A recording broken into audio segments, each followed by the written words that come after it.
My name is Augusta, and I'm 58 years old. Standing at my front door on that Tuesday morning, I looked at two people I barely recognized, yet knew all too well. The man was my son Brandon, 31 now, holding suitcases like he belonged here. Next to him stood a woman with heavy makeup and designer clothes, her eyes scanning my home like she was calculating its value. My heart twisted with a pain I thought I'd buried 13 years ago, because 13 years was exactly how long it had been since Brandon walked out of my life ashamed of his poor, hard-working mother.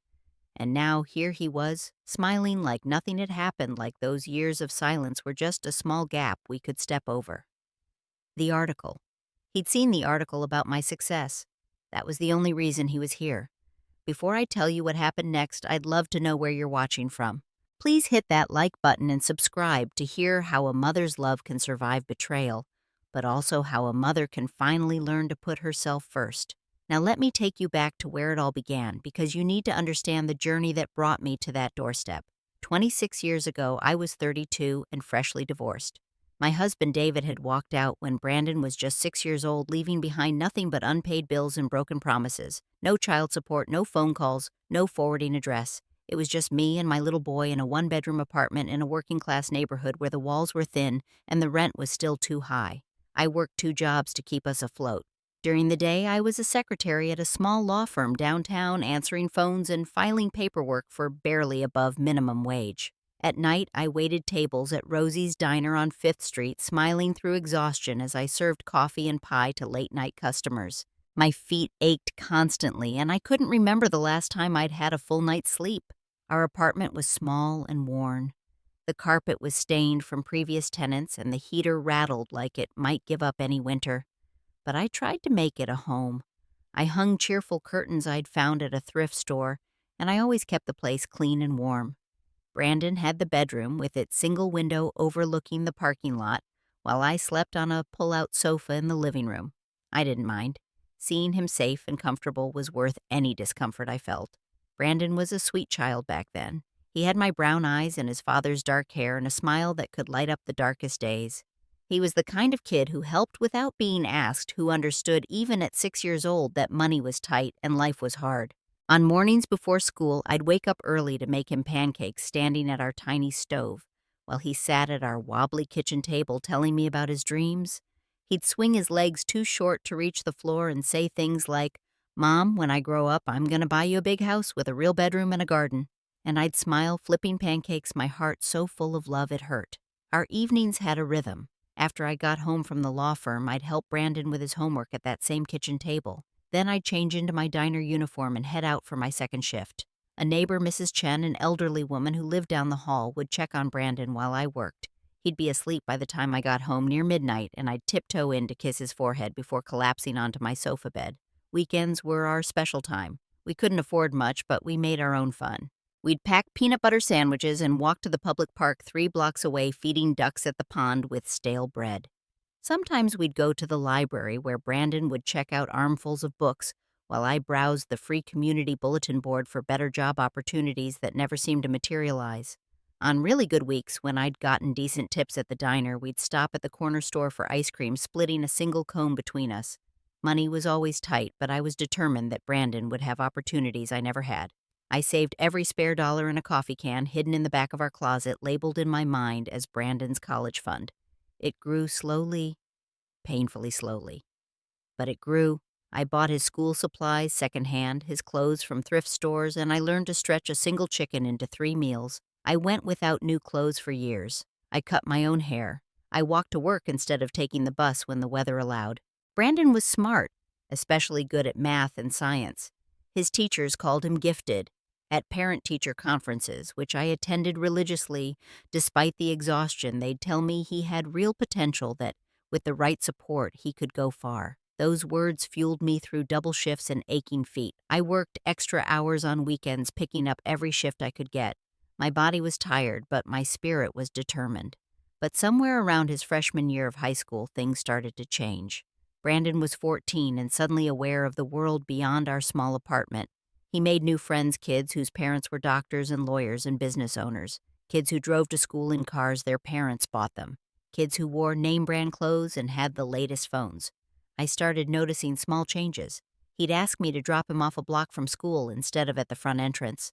When I suggested meeting his friends, he'd make excuses. Once I showed up at a parent night wearing my best outfit, a dress I'd had since before the divorce, and I saw the look on his face. Embarrassment. Shame. It cut through me like a knife, but I told myself it was just teenage awkwardness that all kids went through phases. The distance grew. He stopped wanting me to pack his lunches, saying he'd buy from the cafeteria instead. But I knew he didn't have money for that, which meant he was probably going hungry or borrowing from friends too proud to eat the sandwiches his poor mother made. He spent more time in his room, less time talking to me. The warmth between us, that easy closeness we'd always had, started to frost over. I tried to bridge the gap. I'd ask about his day, his friends, his classes. He'd give me one-word answers. I'd suggest we watch a movie together like we used to, and he'd say he had homework. I'd offer to help, and he'd say he didn't need it. It hurt, but I kept trying. I kept showing up, kept loving him, kept believing that underneath the teenage attitude was still my sweet boy who once promised to buy me a house. By the time Brandon was 16, the apartment felt less like a home and more like a place where two strangers happened to sleep. He'd come home from school, grab whatever food was available, and disappear into his room. On weekends, he was always out with friends. I barely saw him except in passing. The few conversations we had usually ended in arguments about money, about why we couldn't have nicer things, about why he couldn't have what his friends had. I wanted to explain that I was doing my best, that every dollar I earned went toward keeping us housed and fed and saving for his future. But he didn't want to hear it. In his eyes, I was just a failure, a mother who couldn't provide the life he deserved. And that judgment coming from the child I'd sacrificed everything for was almost unbearable. Still, I held on to hope. He was going to graduate high school in 2 years. Then he'd go to college with the money I'd saved, and maybe there, away from the judgment of his wealthy friends, he'd remember where he came from. He'd remember the mother who loved him through everything. I clung to that hope like a lifeline, because it was all I had. The breaking point came on a night I'll never forget. Brandon had just turned 18 and graduated from high school a few weeks earlier. I'd been so proud sitting in that auditorium watching him walk across the stage. I'd saved enough for his first year at the local state college, and we'd already received financial aid information for the rest. His future was taking shape. That evening he came home late, and I could smell alcohol on him. My heart sank. I'd always trusted him, always believed he was making good choices, but clearly something had changed. I was sitting on my sofa bed, still in my diner uniform, my feet propped up after a long shift. "Brandon, we need to talk," I said gently. He barely looked at me. "Not now, Mom." "Yes, now. You've been drinking. You're 18, but that doesn't make it legal, and it certainly doesn't make it safe." He threw his backpack down. "Oh my God, can you just leave me alone? I'm your mother. It's my job to care about you." Something in him snapped. "You know what? I'm sick of this. I'm sick of living in this dump. I'm sick of pretending everything's fine when it's not. All my friends have cars, nice clothes, parents with real jobs, and what do I have? A mom who works at a diner and can barely pay rent." His words hit me like physical blows. I stood up my legs, shaky. "Honey, I've been saving for your college. We can apply for scholarships, too. You're smart, you'll get them. You'll have opportunities." He laughed, a bitter sound that didn't match the boy I'd raised. "College? With what money your waitress tips? Do you know how embarrassing it is to tell people where I live? What you do, I lie, Mom. I lie to my friends because the truth is too pathetic." Tears were streaming down my face now. "Brandon, I've worked 2 jobs for 12 years to give you everything I could. I know it's not much, but it's all I have." "Well, it's not enough," he shouted. "It's never been enough. Sometimes I wish Dad had taken me with him. At least he had the sense to leave this poverty behind." The room went silent. That sentence hung in the air between us, poisonous and permanent. I couldn't breathe. My own child, the person I'd devoted my entire adult life to, wished he'd left with the man who abandoned us both. "Brandon," I whispered, "I don't think you mean that." But his face was hard. "Maybe I do." I didn't sleep that night. I lay on my sofa bed, staring at the water stain on the ceiling, crying silent tears so Brandon wouldn't hear me through his bedroom door. The next morning, I got up and made breakfast like always, hoping yesterday had been an aberration, a moment of teenage anger that would blow over. But when Brandon emerged from his room, he was carrying a duffel bag and his backpack, both stuffed full of clothes. "What are you doing?" I asked, my voice trembling. "I'm leaving," he said, not meeting my eyes. "Leaving where?" "Trevor's house. You know my friend Trevor? His family has money. A real house. His dad offered me a job at his company. I'm going to work, save money, and figure out my life. My real life, not this." Panic seized me. "Brandon, please, don't do this. We can work things out. I know it's hard right now, but we're a team. We've always been a team." He finally looked at me, and his eyes were cold. "We're not a team, Mom. We're just two people stuck in a situation neither of us wants." "That's not true. I want you. You're my son. You're everything to me." He moved toward the door. "I need space. Don't contact me. I'll reach out when I'm ready." "When will that be?" I asked desperately. "A week? A month? I don't know," he said, hand on the doorknob. "Will you at least call? Let me know you're safe." He paused, and for a moment I thought I saw my little boy again, the one who used to hug me tight before bed. But then the moment passed. "I need to do this alone, Mom. Goodbye." The door closed behind him. Not slammed, just closed. Quietly. Finally. And I stood there in our small apartment, suddenly aware of how empty it felt, how silent. The home I'd worked so hard to maintain for him felt like a tomb. I ran to the window, watched him walk to Trevor's car parked on the street. He didn't look back. Not once. The car drove away, and I sank to the floor, sobbing so hard I thought I might break apart. The weeks that followed were a blur. I called his cell phone dozens of times. Every call went to voicemail. I sent text messages. "Please just let me know you're okay. I love you. We can fix this." No responses. I reached out to Trevor's parents, but they were polite and distant, saying Brandon was fine and needed time. Time. How much time does a mother give a child who's abandoned her? I heard through mutual acquaintances that Brandon was working at Trevor's father's investment firm as an assistant. Then a few months later that he was dating a girl named Melissa, someone from a wealthy family. I wasn't invited to meet her. I wasn't part of his life anymore. His 19th birthday came and went. I sent a card to Trevor's address. It was never acknowledged. Christmas arrived, and I sat alone in our apartment looking at the small tree I'd put up out of habit, wondering if Brandon was celebrating somewhere warm and bright, surrounded by people who weren't me. A year passed, then 2. The calls stopped because he'd changed his number. The texts stopped because there was no point. I'd drive past Trevor's neighborhood sometimes just to feel closer to him. But I never saw Brandon. It was like he'd become a ghost. In the 3rd year, I heard he'd gotten engaged to Melissa. They were planning a wedding. I wasn't invited. I found out through a former neighbor whose son went to school with Brandon. She told me gently, like she was delivering news of a death. And in a way she was. The death of the relationship I'd treasured most in the world. By the time 5 years had passed, I'd stopped expecting anything. I'd stopped hoping for a phone call on my birthday or a card at Christmas. Brandon had made his choice. He'd chosen a life without me in it, and as much as it destroyed me, I had to accept it. I was 43 years old, working the same 2 jobs, living in the same apartment, but something inside me had fundamentally changed. The hope that had sustained me through all those years of struggle was gone.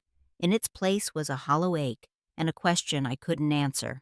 What do you do when the person you lived for decides you're not worth knowing? After 2 years of waiting for Brandon to come back, something shifted in me. I was 44 years old, exhausted in a way that went beyond physical tiredness, and I realized I'd been living my entire adult life for someone else. First for Brandon, keeping us afloat, sacrificing everything for his future. And then after he left, I'd been living in a kind of suspended animation, waiting for him to decide I was worth his time again. Sitting alone in my apartment one night after a particularly grueling double shift, I looked around at the same worn furniture, the same cramped space, and I thought, is this it? Is this all my life will ever be? And then a different thought came, quiet but insistent.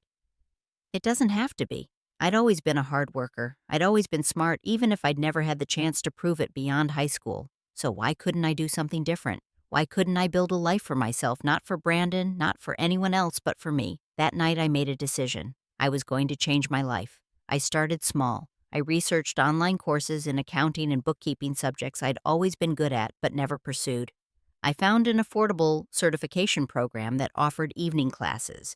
It would take a year of studying after my work shifts, sacrificing what little free time I had, but I'd made bigger sacrifices before. I enrolled. For the next 12 months, I worked my day job at the law firm, worked my evening shifts at the diner, and then came home to study until 2 or 3 in the morning. I survived on coffee and determination. There were nights I fell asleep at my kitchen table, my head on an accounting textbook, only to wake up an hour later and keep studying. My body protested. I was 45 now, and the lack of sleep was harder than it would have been in my 20s. But I pushed through. Every time I wanted to quit, I'd remember Brandon's words, "Your waitress tips." I'd remember the contempt in his voice, and I'd study harder. After a year, I passed my certification exam. I had a credential now, something official that proved I had skills beyond serving coffee and filing papers. I updated my resume and started applying for accounting positions at companies around the city. It took 3 months and dozens of applications, but finally I got an interview at a mid-sized manufacturing company. They needed a junior accountant. The pay was modest, but significantly better than what I'd been making. I wore my best dress to the interview, the same one I'd worn to Brandon's high school graduation, and I answered every question with confidence I didn't know I had. They called me the next day with an offer. I quit the diner that week. After 13 years of serving food and forcing smiles through exhaustion, I walked out of Rosie's for the last time. It felt like shedding a layer of skin. The new job was challenging, but good. I worked with numbers-solved problems, and for the first time in my life, I felt like I was using my brain for something beyond survival. I was learning, growing, contributing. My coworkers respected me. My boss praised my attention to detail. I got a small raise after 6 months, then another after a year.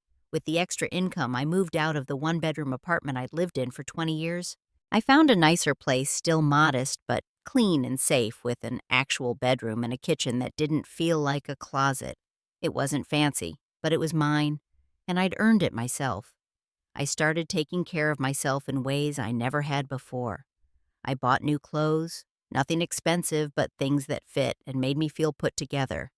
I got a haircut at an actual salon instead of trimming it myself in the bathroom mirror. Small things, but they added up to a sense of dignity I'd forgotten I deserved. And I started learning about investing. I'd always been good at saving, squirreling away money in that coffee can for Brandon's education. Now I read books about stocks, bonds, and retirement accounts. I opened a brokerage account and started investing small amounts, learning as I went. It was terrifying at first, watching my hard-earned money fluctuate with the market, but I was patient and careful. Years passed. I got promoted to senior accountant, then accounting manager. At 47, I was making more money than I'd ever imagined possible. Not rich, not by any stretch, but comfortable, secure. I had savings. I had a retirement account that was actually growing. I had a life that felt like it was moving forward instead of just treading water. Then came the opportunity that changed everything. A friend from work mentioned that a small tech startup was looking for a chief financial officer. The company was young, risky, and couldn't pay much in salary, but they were offering equity shares of the company itself. Most people wouldn't take the risk, but I'd learned to be brave in ways I never had been before. I interviewed. They liked my experience and my practical approach to finances. They offered me the position with a modest salary and 5% equity in the company. I took it. I was 53 years old, and I was betting on myself in a way that would have terrified the woman I'd been a decade earlier. The first few years were intense. The startup was developing software for small businesses, and we were competing in a crowded market. I worked long hours, managing budgets, securing funding, making sure we didn't run out of money before we found our footing.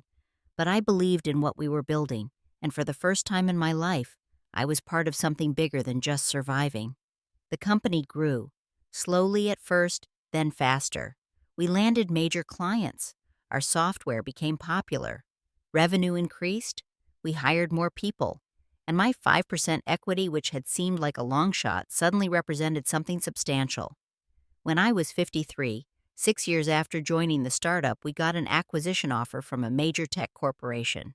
The offer was substantial, more money than I'd comprehended was possible.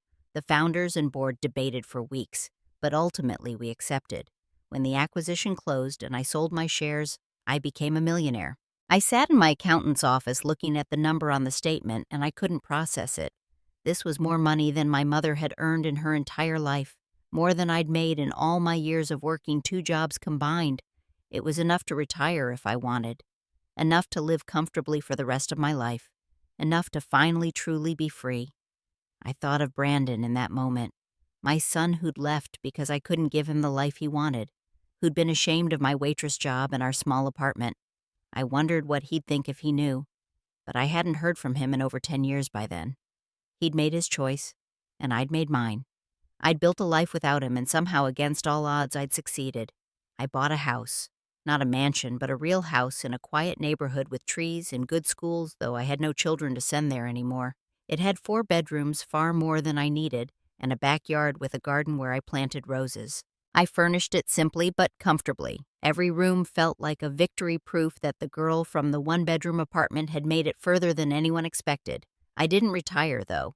I took a position as a consultant for other startups, helping them manage their finances and grow sustainably. I worked because I enjoyed it, not because I had to, and that made all the difference. I also started volunteering with organizations that help single mothers women, like I'd been struggling to make ends meet. I knew their exhaustion, their fear, their determination. I wanted to help. My life was full. I had friends, purpose, financial security. But there was still an empty space where Brandon used to be. I'd see mothers with their adult children at restaurants or stores laughing together, and I'd feel that familiar ache. I'd succeeded in every way I'd set out to, but my greatest failure still haunted me. I'd lost my son, and no amount of money could fix that. 5 years after I sold my company shares when I was 58, a local newspaper ran a feature story on successful women in business. They wanted to interview me as an example of someone who'd built success from nothing. I agreed, thinking it might inspire other women in similar situations. The article ran on a Sunday. It included my name, my photo, and my story. Single mother, worked multiple jobs, went back to school, climbed the corporate ladder, became a CFO, and sold equity for millions. It was framed as an inspirational tale, rags to riches, American dream realized. I didn't think much of it beyond feeling pleased that my story might help someone. I went about my week consulting with a new startup, tending my garden, meeting friends for lunch. Life continued in its comfortable new rhythm. Then, 7 days after the article published, my phone rang. It was a number I didn't recognize, but I answered anyway. Hello. There was a pause, then a man's voice, familiar but changed by time. Mom, it's me, it's Brandon. The world stopped.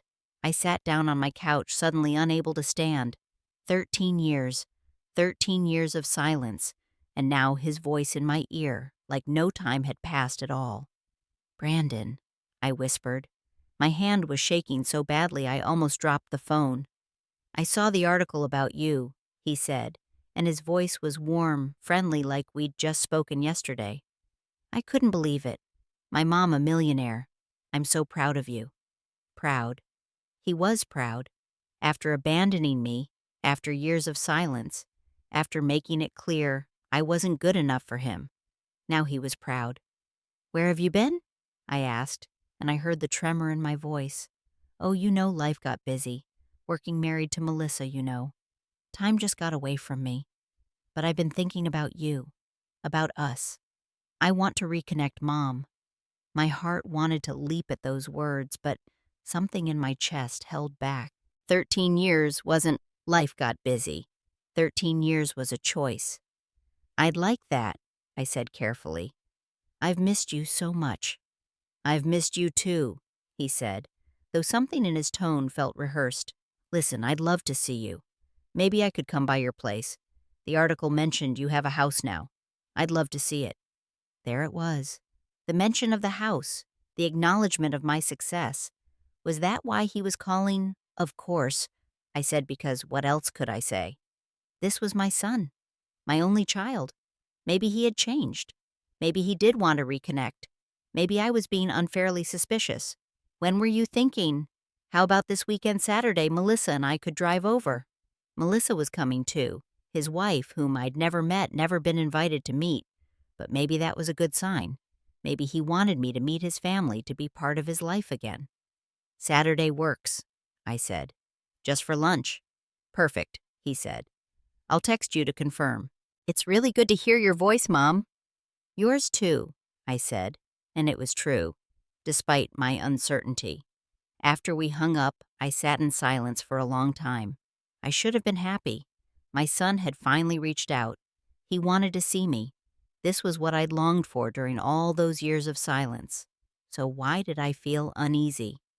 The next few days passed in a strange fog. I cleaned my house obsessively, though it was already clean. I planned a menu for lunch, trying to remember what Brandon used to like as a teenager. Did he still like roast chicken? Did he still hate mushrooms? I realized I didn't know my own son anymore. I went to the florist and bought fresh flowers for the dining room table. I rearranged the living room furniture 3 times. I wanted everything to be perfect, wanted to show him that his mother had made something of herself that she wasn't someone to be ashamed of anymore. But underneath all the preparation was a gnawing doubt. Why now? Why after 13 years? Why exactly 1 week after an article about my wealth was published? Saturday arrived. I woke early, too nervous to sleep.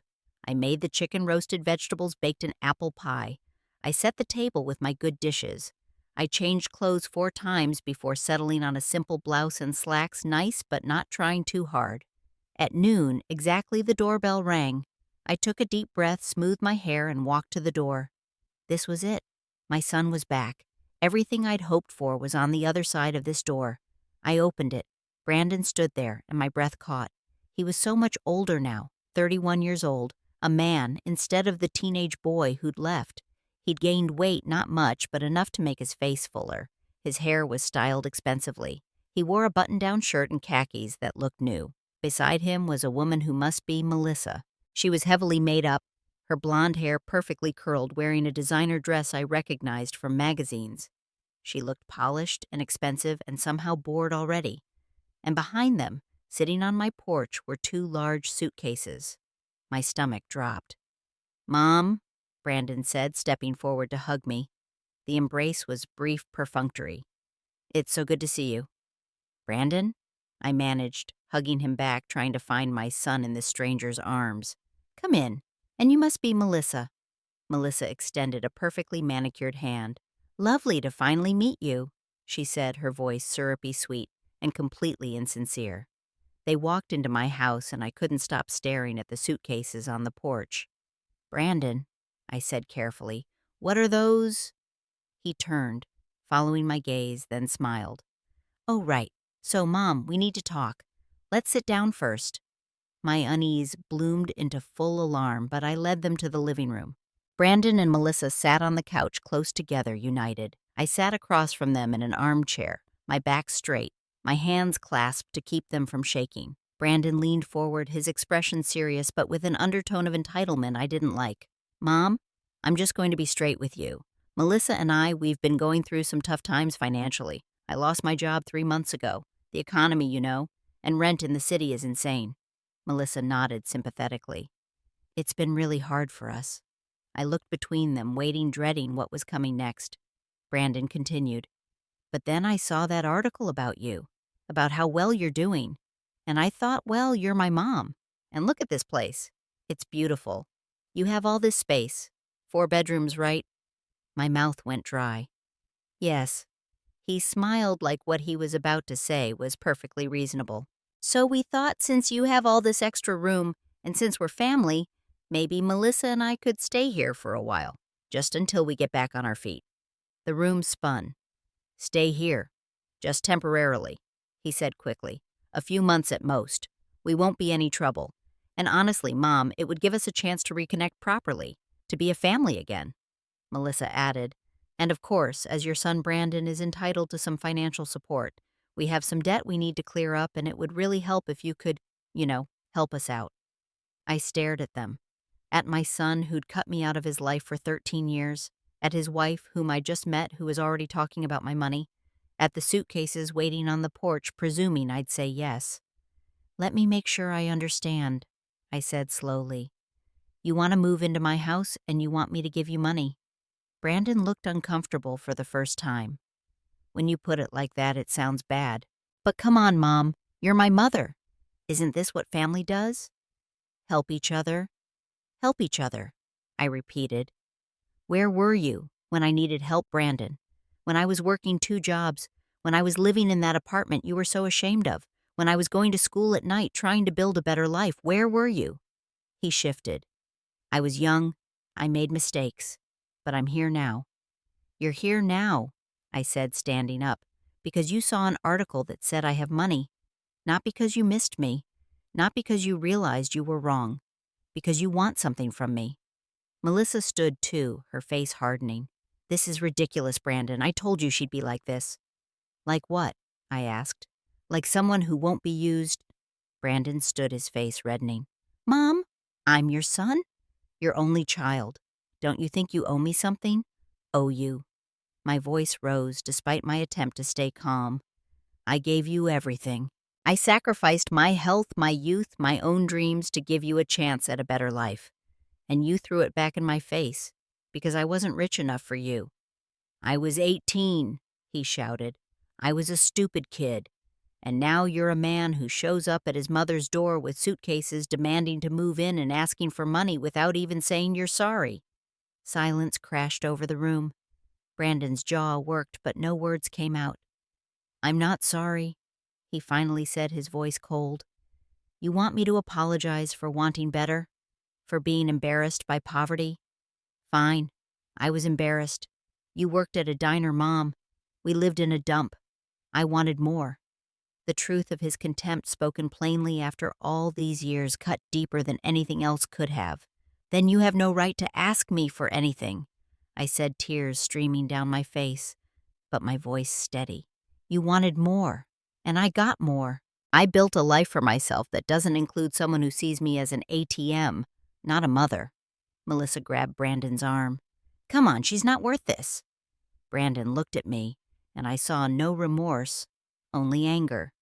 You're really going to turn your back on me, your own son. You turned your back on me 13 years ago, I said. I'm just finally accepting it. Melissa pulled him toward the door. Brandon grabbed the suitcase handles, his movements sharp with anger. At the threshold, he turned back one last time. You're going to regret this, Mom. One day you'll be old and alone, and you'll wish you had family. I've been alone for 13 years, I said. I've learned to live with it, and I'd rather be alone than be used. The door slammed behind them. I heard their car start, heard it drive away.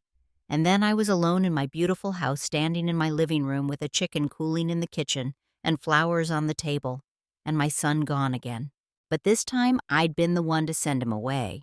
After Brandon and Melissa left, I stood in my living room for what felt like hours, but was probably only minutes. My legs finally gave out, and I sank into the armchair, staring at the spot on the couch where they'd sat, where my son had looked me in the eye and asked for my money without a single word of apology. I cried, deep, wrenching sobs that came from a place I thought I'd sealed off years ago. I cried for the little boy who used to promise to buy me a house. I cried for the teenager who'd grown ashamed of his mother. I cried for the man who'd stood in my home and proven that shame had never left. But underneath the grief, something else was growing. Something hard and clear and certain. I'd done the right thing. For the first time in my life, I'd chosen myself. I'd set a boundary. I'd refused to let someone, even my own son, use me just because we shared blood. And as much as it hurt, there was also a strange sense of relief. I didn't have to wonder anymore. I didn't have to hope that Brandon might change or reach out for the right reasons. I knew exactly who he was now, and I could decide consciously and deliberately what to do with that knowledge. I wiped my face, stood up, and walked to my home office. I sat at my desk, pulled out my phone, and called my attorney. Margaret, I said when she answered, I need to update my will. We met the following Tuesday. I'd had time to think, to process, to make sure I was acting from clarity rather than anger. The decision felt right in my bones. I want to leave Brandon exactly $1, I told Margaret. She raised her eyebrows but didn't comment. Good lawyers don't judge. The rest of my estate will be divided as follows: 50% to the Single Mother Success Fund, an organization I want to establish that helps women get education and job training. 30% to the Scholarship Fund at the State College, specifically for students from low-income families. And 20% to the Women's Shelter downtown. Margaret took notes. You're certain about this? Completely. You know he could contest it. Let him try. I want a clear explanation in the will about why I've made this decision. Not out of malice, but because Brandon has demonstrated repeatedly that he doesn't need me and doesn't value our relationship. He made it clear his interest is financial, not familial. I want my resources to go to people who actually need help, who will use it to build better lives. She nodded. I'll draft it this week. One more thing, I said. I want to start the Single Mother Success Fund now, not wait until I'm gone. I want to see it work. And that's exactly what I did. Within 2 months, I'd set up a nonprofit organization.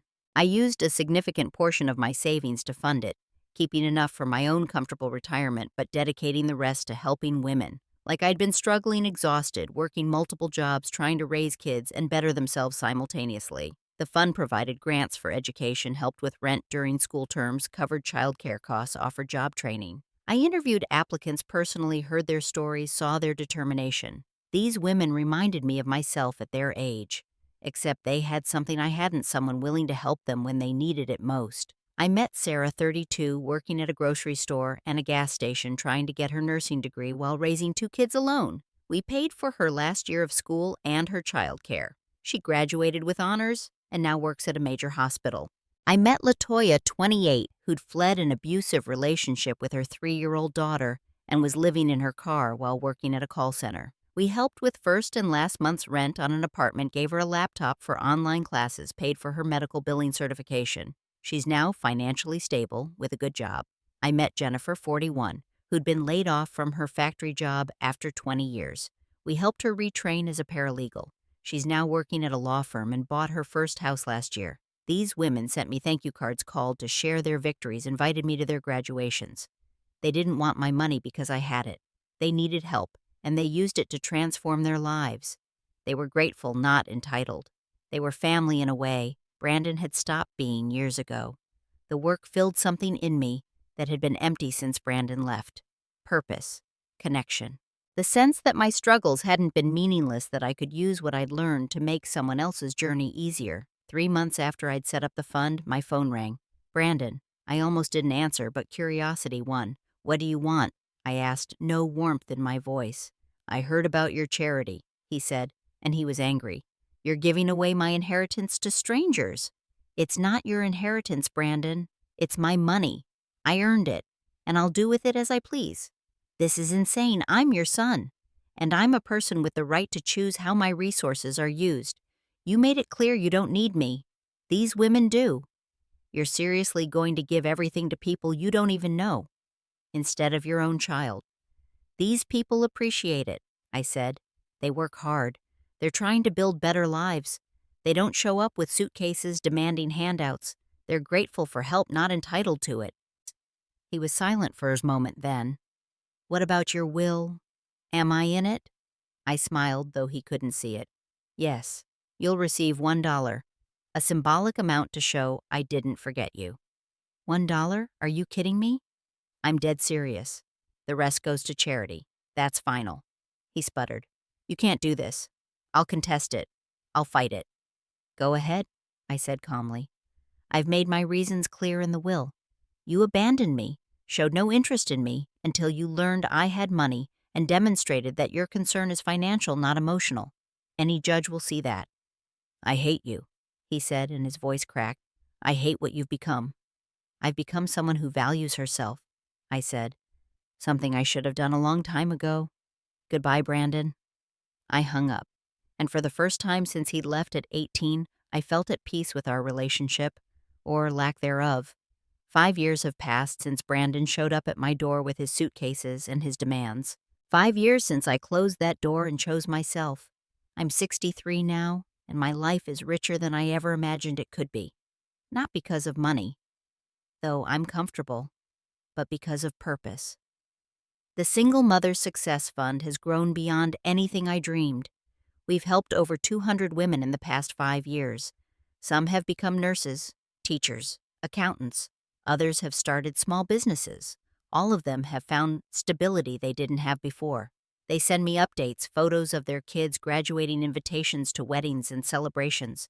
They tell me I changed their lives, but the truth is, they changed mine. I have real friends now. Women I've met through the charity, through my consulting work, through my neighborhood. We have dinner parties, book clubs, weekend trips. We celebrate each other's victories and support each other through losses. This is family I've learned. Not blood, but choice. Not obligation, but genuine care. My house is full of life in ways I never expected. I host fundraisers in my backyard. Scholarship recipients come for mentoring sessions. Friends drop by for coffee. The 4 bedrooms I thought would stay empty are often occupied by women from the fund who need a safe place to stay while they get on their feet. This house bought with money Brandon wanted to claim has become a refuge for people who actually need it. I still think about him sometimes, mostly with sadness, occasionally with anger, but increasingly with acceptance. Brandon made his choices. I can't change him. I can only choose how I respond, and I've chosen to build a life that matters with or without him. Some nights I sit in my garden as the sun sets, roses blooming around me, and I reflect on the journey from that 1 bedroom apartment where I slept on a sofa bed working 2 jobs just to survive, through the pain of being abandoned by my only child, to this place of peace and purpose. If Brandon hadn't left, I might never have gone back to school. I might have stayed at those 2 jobs forever, stuck in survival mode. His rejection forced me to re-examine everything, to ask myself what I wanted for my own life, not just for him. In a twisted way, his cruelty was a gift. It broke me open, and in healing, I discovered strength I didn't know I had. I don't hate him. Hatred would mean he still controlled part of me. Instead, I've released him. If he showed up tomorrow genuinely sorry, genuinely changed, genuinely wanting a relationship not based on money, I'd listen. I'd be cautious. I'd protect myself, but I'd listen. But I don't expect that to happen. And I'm okay with it. The women I help through the fund sometimes ask about my family. I tell them honestly, I had a son who chose not to be in my life. It hurt terribly.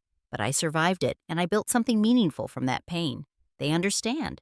Many of them have similar stories. We bond over the shared experience of being underestimated, abandoned, yet persevering anyway. Last month, I was invited to speak at a conference for women entrepreneurs. They wanted to hear my story, single mother to millionaire, using wealth to empower others.